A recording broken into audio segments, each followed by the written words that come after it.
After years of being subjected to dubious reality television shows, a new program looks to bring some intellectual depth back to our screens. I'm joined in the studio today by Captain Colonial, a host of the newest reality television sensation, So You Think You Can Country. So, Captain, explain the premise behind the show. It's based on the right of self-determination. Under international human rights law, everyone has this right. That is to freely determine their political status and pursue their economic, social and cultural development. It's a fascinating concept. What has it got to do with countries? Well, my dear, external self-determination refers to people's right to form their own sovereign state, their own country. But not everyone can just secede. True, Alice, very good, very clever. But there's another part to it. Internal self-determination refers to people's right to choose their own political status and control their own affairs. So to determine their affairs as a group within a current nation-state? Correct. On our show, groups of people joined by a common identity attempt to convince us of their right to self-determination. And then we decide if they should be awarded the internal or external variety. Or nothing at all.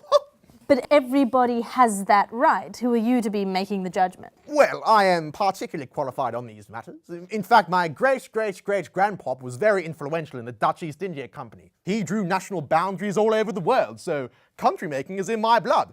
That's why people come on my show. We had a chat with some of the contestants and have some behind-the-scenes footage we can share with you tonight. Why did you come on the show? Well, we at the Socialites Liberation Front strongly believe that we deserve to be recognised for our unique culture. The boat shoes, the beige slacks, the yachting and the stylish luxury items. I mean, we've worked incredibly hard to make sure that we have beautiful, clean suburbs with manicured lawns and sparkling pools.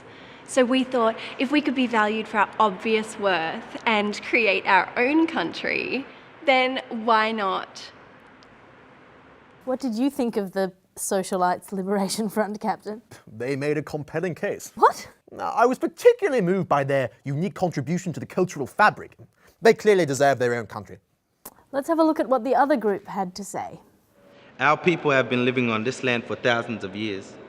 We don't think that our values, our people, our culture are being represented properly by the current government.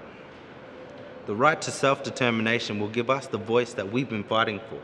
What a powerful message. I just wasn't convinced.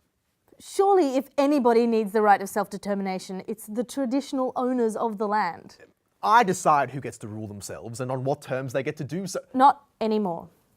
It is a fascinating insight into a world where white men are still clinging to their power to arbitrarily decide the rights of vulnerable groups. Sounds familiar. I'm Alice Fraser. Good night.